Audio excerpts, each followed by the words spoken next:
अभी हमारे साथ युवा और एक यंग जो ऊर्जावान है हमारे साथ हैं एजाज ढेबर जी, जो रायपुर में बहुत मुश्किल का वक्त था, कोरोना का समय था। उस समय इन्होंने 2 साल बिताए हैं और इस समय में मुझे उनकी सबसे बड़ी उपलब्धि ये लगती है जब भाजपा और उनके सिस्टर संगठनों द्वारा गांधी जी को गाली दी जा रही तो उन्होंने व्हाइट हाउस का नाम बदलकर जो गांधी रखा है, महात्मा गांधी रखा है। तो बताइए, जो आपने सबसे पहला ये सवाल, तो आपकी उपलब्धियां बहुत सारी हैं, लेकिन जिस तरीके से अभी माहौल चल रहा है, गांधी जी को देख रहे हैं कि गिरफ्तारी हुई और लगातार जिस तरीके से माहौल चल रहा है, उसमें आपको कैसे विचार आया कि आप व्हाइट हाउस का नाम गांधी? नहीं, मगर मैं उस कंट्रोवर्सी में नहीं फंसना चाहता, क्योंकि मैं उसमें क्या हुआ क्या उसमें जाना नहीं चाहता, कौन क्या बोला ना उसमें भी जाना नहीं चाहता। बस मैं ये देखना चाहता हूँ कि उसको लोग पहले व्हाइट हाउस कहते थे। व्हाइट हाउस मतलब कोई नाम नहीं है, व्हाइट हाउस मतलब ये अंग्रेजों का नाम हुआ, व्हाइट हाउस कोई वो नहीं है। मगर हमने उसको नाम को हमने चेंज किया आज से 2 महीना पहले। हमने उसका नाम महात्मा गांधी सदन रखा और मुझे ऐसा लगता है कि महात्मा गांधी सदन में रखने से एक ये भी लगता है कि हम कोई बहुत उच्च सदन में जाके बैठ रहे हैं। और जब गांधी जी की उसके अलावा वहाँ जाओ तो 10:30 से राम धून भी बजती है, रघुपति राधा और राजा राम वहाँ पर 10:30 से 11 बजे तक नियमित रूप से बजता है। हमारे अधिकारी और कर्मचारी उसी धुन में अपनी काम की शुरुआत करते हैं। नहीं, लेकिन देखिए, जो ठीक है आपने रखा था, लेकिन आज उसका महत्व समझ आ रहा है कि आप जो है गांधी जी को काफ़ी इज्जत दी है उस भवन का नाम बदल के, वो चीज़ सामने आई है। यार गांधी जी को मतलब पूरा वर्ल्ड उनका अनुयायी है। जिस तरीके से उन्होंने महात्मा गांधी जी उनको किताब दिया गया, कोई छोटा मोटा वो नहीं है भाई। उन्होंने देश को आज़ाद कराया, ना कि सिर्फ यहाँ के, उनके अफ्रीका में भी, उनके अमेरिका में भी, उनके इंग्लैंड में भी, हर तरफ उनके कामों की पूरी चर्चा, पूरा वर्ल्ड उनको पूरा वर्ल्ड उनका अनुयायी है, पूरे वर्ल्ड उनको मानता है। तो ऐसा नहीं है, और हम लोग उसमें नहीं जाना चाहते कि वो लोग का क्या है। मगर ये जरूर है कि हमारे लिए महात्मा गांधी जी हैं और उन्होंने हमारे देश को आज़ादी दिलाई है और वो हमारे इस देश के हमारे राष्ट्रपिता भी हैं। और जिस तरीके से उनको संज्ञा दी गई है, तो मैं ये नहीं जानना चाहता कि किसने क्या बोला, मगर हमारे लिए वो राष्ट्रपिता है, महात्मा गांधी है।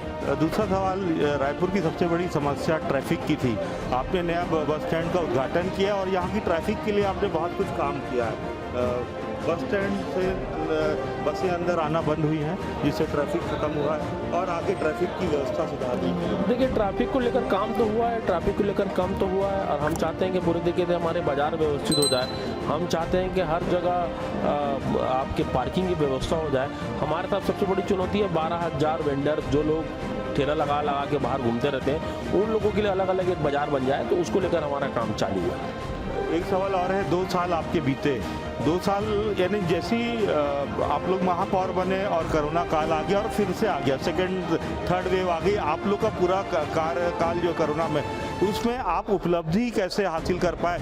आज मैं देखता हूँ काफ़ी झाड़ लग गए हैं इन 2 सालों में, रोड साफ हो रही है, बहुत सारे काम हो रहे हैं। तो उसके लिए आपकी प्रेरणा और आपका विचारक और आपकी सोच देने वाला कौन है? देखिए, चुनौतियों में अवसर ढूंढना, ये माननीय मुख्यमंत्री भूपेश बघेल जी ने हमें सिखाया है।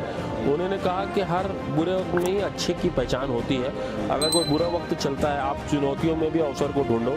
मैं माननीय मुख्यमंत्री जी मेरे मार्गदर्शक रहे, उन्होंने मुझे कहा कि अगर कोरोना आया है तो तुम इसमें भी अपने अवसर को तलाशो, और हमने अवसर को तलाशा। अवसर में हमने जिस तरीके से कोरोना काल में काम किया, जिस तरीके से लोगों की सेवा करी, हमने लोगों को जाके लोगों के लिए काम किया, तो ये मेरे ख्याल से एक बहुत बड़ा मिसाल बना है। और कोरोना काल में ही रायपुर नगर निगम की और एजाज ढेबर की पहचान बनी है।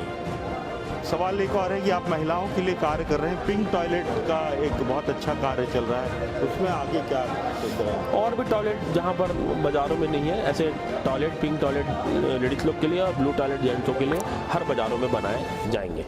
एक छोटा सवाल, आखिरी सवाल, आपने थाने का रूप बदला जो मेन बाजार में था। लोगों को थाने के नाम से डर लगता है, लेकिन उस बिल्डिंग को देखो तो अमेरिका की बिल्डिंग नज़र आती है।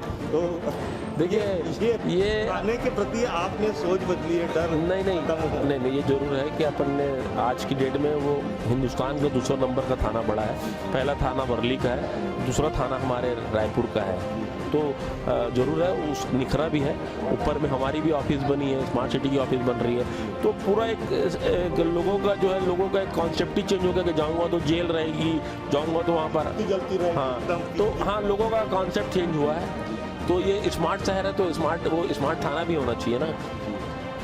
चल तो बात करने के धन्यवाद। Thank you. ये थे हमारे साथ ऊर्जावान महापौर एजाज ढेबर जी, जो हमसे बात कर रहे थे। RPL न्यूज़ के लिए देवाशीष, रायपुर, छत्तीसगढ़।